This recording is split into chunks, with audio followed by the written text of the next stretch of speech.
भारत माता की, भारत माता की, भारत माता की।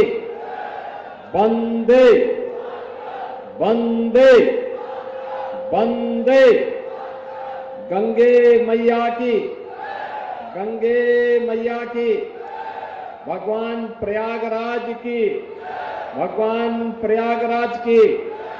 जय श्री राम, जय निषाद राज।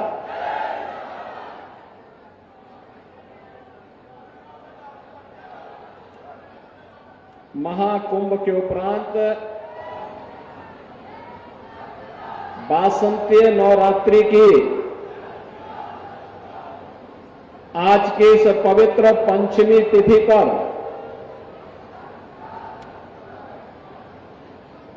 मर्यादा पुरुषोत्तम प्रभु श्री राम के अभिन्न सखा निषाद राज की पावन जयंती कार्यक्रम में मंच पर उपस्थित उत्तर प्रदेश सरकार में मंत्रिमंडल के मेरे सहयोगी श्री नंदगोपाल गुप्ता नंदी जी, डॉक्टर संजय कुमार निषाद जी, श्री नरेंद्र कश्यप जी, श्री रामकेश निषाद जी, जिला पंचायत अध्यक्ष डॉक्टर वीके सिंह जी, महापौर श्री उमेश गणेश केसरवानी जी, माननीय विधायकगण doctor Siddharthnath Singh ji, doctor KP Srivastava ji, Vidhan Parishad सदस्य सुरेंद्र चौधरी जी, माननीय विधायक हर्षवर्धन वाजपेयी जी, फापा मऊ के लोकप्रिय विधायक श्री गुरु प्रसाद मौर्य जी, माननीय विधायकगण श्री पीयूष रंजन निषाद जी, राजमणि कौल जी, श्रीमती पूजा पाल जी, श्री वाचस्पति जी, जिलाध्यक्ष गंगापाल श्रीमती निर्मला पासवान जी, जिलाध्यक्ष महानगर संजय गुप्ता जी, जिलाध्यक्ष यमुना पाल श्री राजेश शुक्ला जी, माननीय विधायक दीपक पटेल जी, आज के इस कार्यक्रम में उपस्थित रामायण राष्ट्रीय रामायण मेला समिति के अध्यक्ष डॉक्टर बालकृष्ण पांडे जी, उमेश चंद द्विवेदी जी, जयप्रकाश निषाद जी, श्रवण निषाद जी, अनिल कुमार त्रिपाठी जी और समारोह में उपस्थित प्रयागराज और श्रृंगवेरपुर से जुड़े हुए मेरे सभी उपस्थित बहनों और भाइयों, आज वासंतीय नवरात्रि की पंचमी तिथि है। पंचमी तिथि के अवसर पर प्रभु श्री राम के अभिन्न सखा निषाद राज की इस पावन जयंती कार्यक्रम में महाकुंभ कार्यक्रम के उपरांत मुझे आ जाने का सौभाग्य प्राप्त हुआ है। मैं इस अवसर पर निषाद राज के स्मृतियों को नमन करते हुए आप सभी का अभिनंदन करता हूं। आपको इस दिवस की हृदय से बधाई देते हुए आपका मैं अभिनंदन करता हूं। बहनों और भाइयों, हम लोग भारत के इतिहास की इस भूमि पर खड़े हैं। हजारों वर्ष पहले इसी धरा पर मर्यादा पुरुषोत्तम प्रभु श्री राम उस समय के इतिहास को रचने के लिए जब अपने पूज्य पिता को दिए गए वचनों के अनुरूप वन के लिए प्रस्थान कर रहे थे, तो महर्षि भारद्वाज के आश्रम में जाने के पहले मां गंगा को पार करने के लिए उन्होंने इस श्रृंगवेरपुर की पावन धरा पर कदम रखा था। महर्षि श्रृंगी और माता शांता का यह स्थल माना जाता है।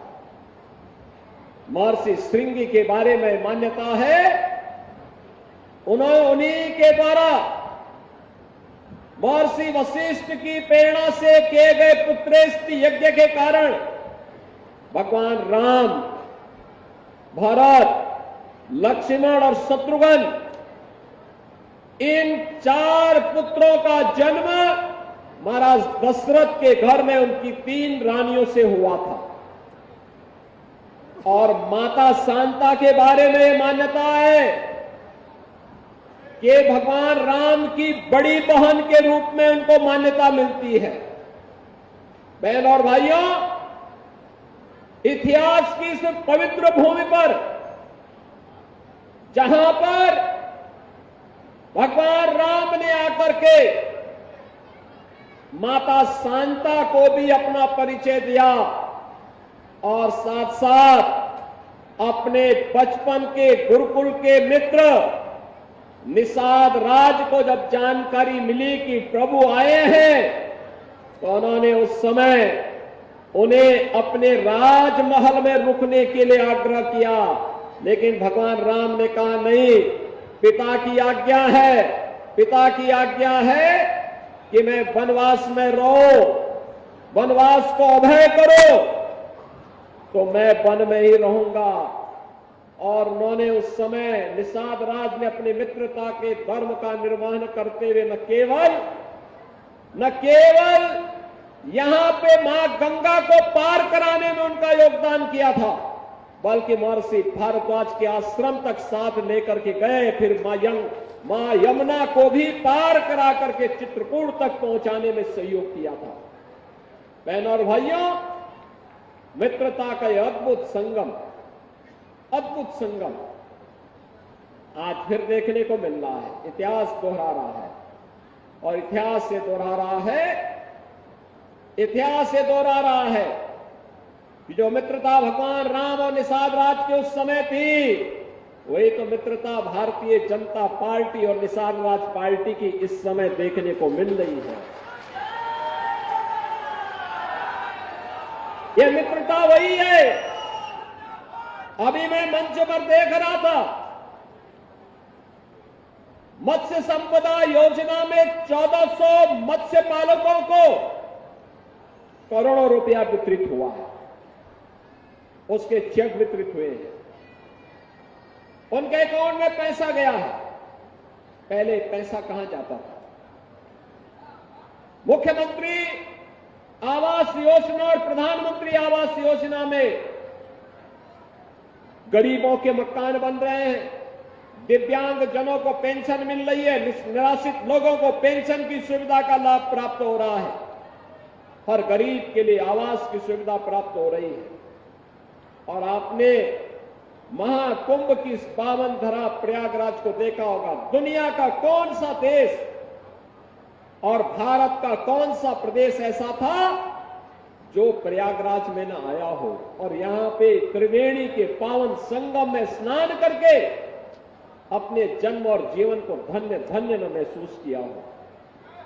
बहनों और भाइयों, प्रयागराज, हमारे प्रयागराज को वैश्विक मान्यता मिली है, वैश्विक मान्यता। दुनिया जान गई प्रयागराज को। पहले प्रयागराज का परिचय देना होता था कि वाराणसी के बगल में, और अब प्रयागराज से लोग जान रहे हैं। प्रयागराज ने अनेक मार्ग खोल दिए हैं। इसलिए आप सभी प्रयागराज वासियों को मैं हृदय से बधाई देता हूं। प्रयागराज महाकुंभ की सफलता और उसका पुण्य भी आप सभी को प्राप्त हो रहा है। मां गंगा की असीम कृपा, असीम कृपा, मां गंगा की इस कृपा के कारण ही भगवान प्रयागराज और द्वादश माधव की असीम कृपा ही प्रभु राम, महर्षि भारद्वाज और निषाद राज की कृपा ही इस महाकुंभ को सफलता की ऊंचाइयों तक पहुंचाया कि प्रयागराज को एक नई पहचान मिल गई। और इसीलिए उस कृतज्ञता को ज्ञापित करने के लिए ही, उसी कृतज्ञता को ज्ञापित करने के लिए ही मैं आज निषाद राज की जयंती पर आपके बीच में आया हूं। बहनों और भाइयों, अपने पूर्वजों के प्रति कृतज्ञता ज्ञापित करने का यही माध्यम होता है। इससे पहले आने के यहां देखने के लिए कुछ भी नहीं था, कुछ भी नहीं था। ये डबल इंजन की सरकार आने के बाद आज यहां पर भगवान राम और निषाद राज के मिलन का ये भव्य स्मारक निषाद राज पार्क के रूप में आपको देखने को मिल रहा है। आपके गौरव का प्रतीक बन गया है। यह आपको एक पहचान दे रहा है। प्रयागराज से मैं देख रहा था, एक दिन कुंभ में मुझे कई बार आकर आने का अवसर प्राप्त होता था, तो मैं वहीं से देखता था। पीयूष रंजन मुझे कई बार कह रहे थे कि यहां पर एक बार आपको आना चाहिए। जिस दिन प्रधानमंत्री जी ने इसका लोकार्पण किया, इस पार्क का लोकार्पण किया, तब भी मेरी इच्छा थी आने की, लेकिन महाकुंभ के कार्यक्रमों में इतनी व्यस्तता हो जाती थी, नहीं पहुंच पाते थे। और जब मुझे यहां से गुजरता था, प्रयागराज से देखता था, मुझे भव्य प्रतिमा नजर आती थी, आत्मा आनंदित होती थी कि चलिए हमने वो समय तो नहीं देखा, लेकिन कम से कम आज हमें सौभाग्य प्राप्त हुआ है कि मित्रता की इस अद्भुत मिसाल को एक भव्य स्मारक के रूप में निषाद राज के चरणों में हम लोग समर्पित करके इस निषाद राज पार्क को वहां पर दे रहे हैं। और बहनों और भाइयों, यही कृतज्ञता ज्ञापन होता है। अपने लिए तो सब जीते, लेकिन पूर्वजों की थापी को, पूर्वजों की परंपरा को, विरासत को अक्षुण्ण बनाए रखते थे, उसके लिए करने वाले लोग ही जीवंत कहलाए जाते हैं, वही अमर होते हैं। और उसी अमरता की कथा को आगे बढ़ाने के लिए एक बार फिर हम लोग आपके बीच आए हैं। कुंभ ने बहुत कुछ दे दिया उत्तर प्रदेश को, देश को, सनातन धर्मावलंबियों को एक नई पहचान दिलाई है, दुनिया के सामने मिसाल प्रस्तुत कर दी है। इतना बड़ा आयोजन केवल सनातन धर्मावलंबी ही कर सकता है, कोई और नहीं कर सकता। इतना बड़ा आयोजन राम भक्त ही कर सकते, कोई और नहीं कर सकता है। और इसके लिए राष्ट्रनिष्ठा चाहिए, राष्ट्रनिष्ठा। जिनके मन में राष्ट्र के प्रति समर्पण का भाव नहीं, वे इतना बड़ा आयोजन नहीं कर सकते हैं। 66 करोड़ से अधिक श्रद्धालु प्रयागराज महाकुंभ में आए, जो आया अभिभूत होकर के गया है, आशीर्वाद देकर के गया है। आज आप जाएंगे, कहीं भी जाएंगे देश के अंदर, दुनिया के अंदर, अपना परिचय देंगे, श्रृंगवेरपुर से आया हूं, प्रयागराज से आया हूं, आपको सिर आंखों पर बिठाने का काम वहां के लोग करेंगे, सम्मान देंगे।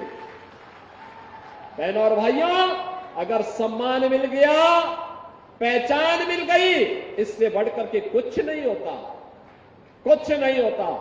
पिछली सरकारें इसी पहचान को समाप्त कर रही थी, उत्तर प्रदेश को माफियाओं के हवाले कर रही थी, हर जिले में एक माफिया विकसित कर रही थी। और डबल इंजन की ये सरकार अपने पूर्वजों की विरासत को फिर से भव्य रूप से स्थापित करने का काम कर रही है।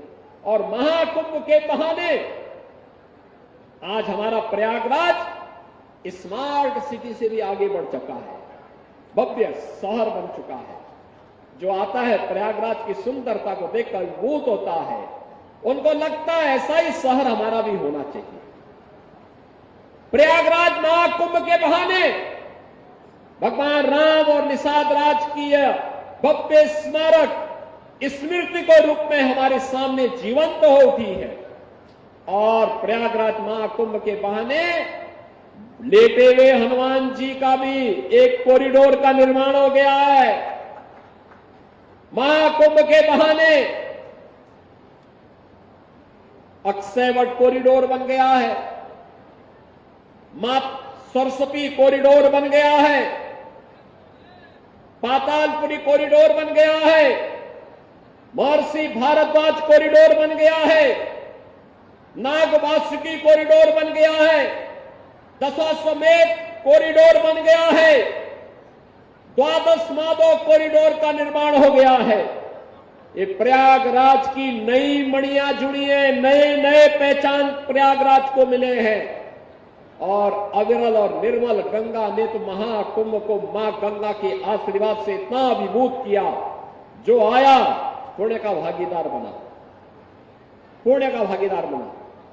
और नाविकों ने तो इतना पैसा कमाया, इतना पैसा कमाया, इसलिए कमाया क्योंकि दिन रात मेहनत की, श्रद्धा भाव के साथ जुड़े रहे। गाइडों ने पैसा कमाया क्योंकि जो प्रशिक्षण दिया गया था उस प्रशिक्षण का लाभ उन्होंने लिया। जिसने जिस भाव के साथ काम किया उसको वह प्राप्त हुआ। मां गंगा की कृपा से वह सब कुछ प्राप्त हुआ। हनुमान जी की कृपा से प्राप्त हो गया, भगवान अक्षय वट की कृपा से, द्वादश माधव की कृपा से, भगवान प्रयागराज की कृपा से उसे वह सब प्राप्त हो गया। और बहनों और भाइयों, इसीलिए मैं आज आपसे कहने के लिए आया हूं। आज यहां पर इसीलिए निषाद राज की इस परंपरा के प्रति कृतज्ञता ज्ञापित करने के लिए प्रयागराज को फिर से 580 करोड़ रुपए की परियोजनाओं की सौगात हम आपको देने के लिए आए हैं। 580 करोड़ रुपए की। हमारा प्रयागराज अब सामान्य रूप से इलाहाबाद नहीं रहा, अब ये प्रयागराज हो गया है। प्रयाग का मतलब मिलन स्थल और प्रयागराज का मतलब महामिलन स्थल, महामिलन स्थल। मां गंगा भी मिलती है, यमुना भी मिलती है, मां सरस्वती भी मिलती है, उनका मिलन तो है ही। यहां पर भगवान राम और निषाद राज का भी मिलन हुआ था। ये है मिलन स्थल, ये है प्रयागराज, ये है प्रयागराज। जो लोग प्रयागराज की पहचान को छुपाते थे, वे नहीं चाहते थे, वे नहीं चाहते थे इस पौराणिक सिटी को एक पहचान मिले। वे नहीं चाहते थे कि निषाद राज और भगवान राम के इस मिलन स्थल को एक पहचान मिले, क्योंकि उनके लिए अपना वोट बैंक महत्वपूर्ण था। देख रहे हो ना, देख रहे हो, यहां पर भी निषाद राज की पौराणिक भूमि पर कब्जा और जगह जगह शहरों पर भी वक्फ के नाम पर कब्जे किए गए हैं। अब तो हम प्रधानमंत्री जी के प्रति आभार व्यक्त करते हैं। देखा ना, वक्फ बोर्ड ने कैसा मनमानापन उस समय बयान दे रहे थे। जब हम कुंभ का आयोजन करने जा रहे थे उस समय वो बयान दे रहे थे कि प्रयागराज में कुंभ की भूमि भी वक्फ की भूमि है। अबे हमने कहा ये बोर्ड क्या भूमाफिया बोर्ड हो गया क्या? भूमाफिया प्रदेश में नहीं चल सकते। माफियाओं को तो हम पहले ही विदा करा चुके हैं प्रदेश से। अब उत्तर प्रदेश में माफियागिरी नहीं चलेगी। महाकुंभ भव्य और दिव्य होगा। और बहनों और भाइयों, और भव्य और दिव्य कुंभ हुआ है। हम आभारी हैं प्रधानमंत्री मोदी जी के, गृह मंत्री अमित शाह जी के, जिन्होंने वक्फ बोर्ड की मनमानी पर लगाम लगा करके वेलफेयर के कार्य के साथ ये सभी बोर्ड जुड़े। इसके लिए वक्फ बोर्ड से संबंधित एक अत्यंत महत्वपूर्ण अधिनियम को संसद में, लोकसभा में पारित किया है। आज राज्यसभा में भी पारित होगा। बहनों और भाइयों, देश के प्रति निष्ठा होनी चाहिए। अपने आप ही नियंता तो नियत साप है, तो नियंता मार्ग प्रशस्त कर देता है, अपने आप रास्ता बनाता है। और रास्ता क्यों नहीं बनेगा? अवश्य बनेगा। आखिर ये प्रयागराज हमारा पवित्र धाम था। देश और दुनिया से आने वाला कोटि कोटि श्रद्धालु यहां पर आकर के श्रद्धा से सिर नवाता था। लेकिन प्रयागराज की भूमि पर यहां के माफिया कब्जा करते जा रहे थे, यहां के अस्तित्व के साथ खिलवाड़ कर रहे थे, यहां के नागरिकों के जीवन के साथ खिलवाड़ कर रहे थे। जो कोई भी आवाज उठाता था उसको ही मार दिया जाता था। अपहरण कर दिया जाता था, गायब कर दिया जाता था। अब ये नहीं चलेगा, अब ये नहीं चलेगा। सरकार की पहले दिन से जीरो टॉलरेंस की जो नीति थी, उस जीरो टॉलरेंस की नीति के अनुसार आज सरकार फिर से इन कार्यक्रमों को आगे बढ़ा रही है। और मैंने यहां पे कहा है, यहां पे भी निषाद राज का ये भव्य पार्क बना है, मिलन का पार्क। इसने प्रयागराज के नाम को फिर से सार्थक किया है। ये प्रयागराज के नाम को सार्थक करने की व्यवस्था, अगर प्रयागराज में मां गंगा, मां यमुना और मां सरस्वती का मिलन, महामिलन होता है, तो इसी प्रयागराज में भगवान राम और निषाद राज का भी मिलन हुआ है। ये मिलन हुआ है और इसीलिए प्रयाग नाम सार्थक हुआ है। ये प्रयाग नाम यहां पर सार्थक हुआ है। और यहां पर विकास के लिए हमने कहा है, जहां पे भगवान राम रात्रि में विश्राम किए थे, वहां का भी सुंदरीकरण होना है, घाटों का निर्माण होना है। यहां पे और भी सुंदरीकरण के नाम पर कार्यक्रम भी होंगे और विद्युत सौदागृह भी बनेगा।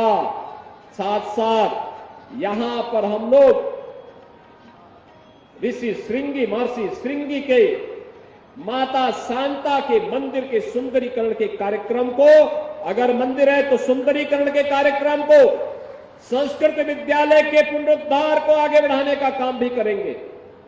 संस्कृत का अध्ययन हो, यह भी करेंगे। और यहां पर जो हमारे केवट, निषाद, मल्ला, ये सभी लोग जो यहां पे निषाद राज की परंपरा को आगे बढ़ा रहे हैं, मैं प्रयागराज के अपने प्रशासन से कहूंगा कि अभी से योजना बनाएं। इनको अच्छी नौकाएं तो मिले ही, साथ साथ अगर सीएनजी की नौका भी मिल जाए उसके साथ, तो हमें अभी से व्यवस्था करनी चाहिए।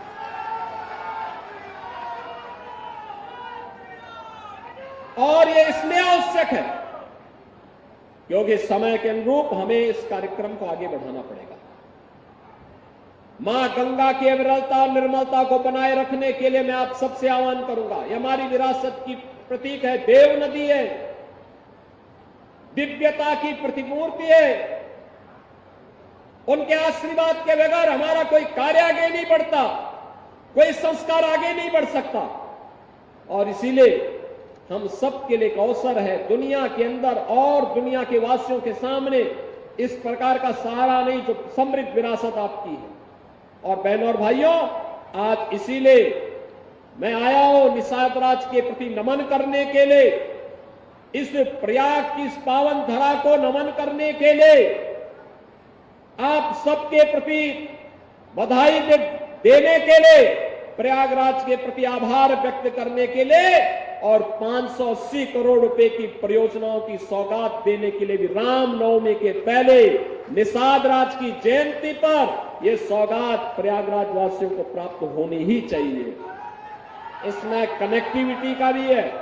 हमारे माननीय विधायकों ने, जनप्रतिनिधियों ने यहां की कनेक्टिविटी के लिए जो धनराशि स्वीकृत कराई है, उसके मार्गों का शिलान्यास और लोकार्पण भी है। मेडिकल कॉलेज के अपग्रेडेशन के लिए उसकी भी धनराशि का यहां पे शिलान्यास का कार्यक्रम हो रहा है, पेयजल की स्कीम का, और साथ साथ प्रयागराज के विकास से जुड़े हुए तमाम उन कार्यक्रमों को इसके साथ जोड़ा गया है जो प्रयागराज को एक नई पहचान दिला दे। और बहनों और भाइयों, इसी पहचान को दिलाने के लिए हम लोग, आपको फिर से मैं आपसे कहूंगा कि जहां कहीं भी आवश्यकता पड़ेगी, ये डबल इंजन की सरकार आपके साथ खड़ी होगी, कदम से कदम मिलाकर के खड़ी होगी। विकास के लिए और विरासत के लिए पैसे की कोई कमी नहीं है, कोई कमी नहीं है। पूर्वजों की कृपा से, उनके आशीर्वाद से ही हम लोग कुछ कर पा रहे हैं। उसी कृपा का प्रसाद है आज हम कुछ करने के लायक हुए हैं। और उसी कृपा प्रसाद से अगर सेवा का यह अवसर मिल रहा है, तो इस सेवा के अद्भुत अवसर का लाभ प्रयागराज वासियों को प्राप्त होना ही चाहिए। इसी विश्वास के साथ मैं आप सभी को निषाद राज की इस पावन जयंती की हृदय से बधाई देता हूं। भगवान राम और निषाद राज के मिलन के इस पावन धरा को नमन करता हूं। ऋषि श्रृंगी और माता शांता के चरणों में नमन करते हुए आप सबको मैं रामनवमी और वासंती नवरात्रि की हृदय से बधाई देते हुए अपनी वाणी को विराम देता हूं। धन्यवाद। जय हिंद। जय जय श्री राम। जय निषाद राज।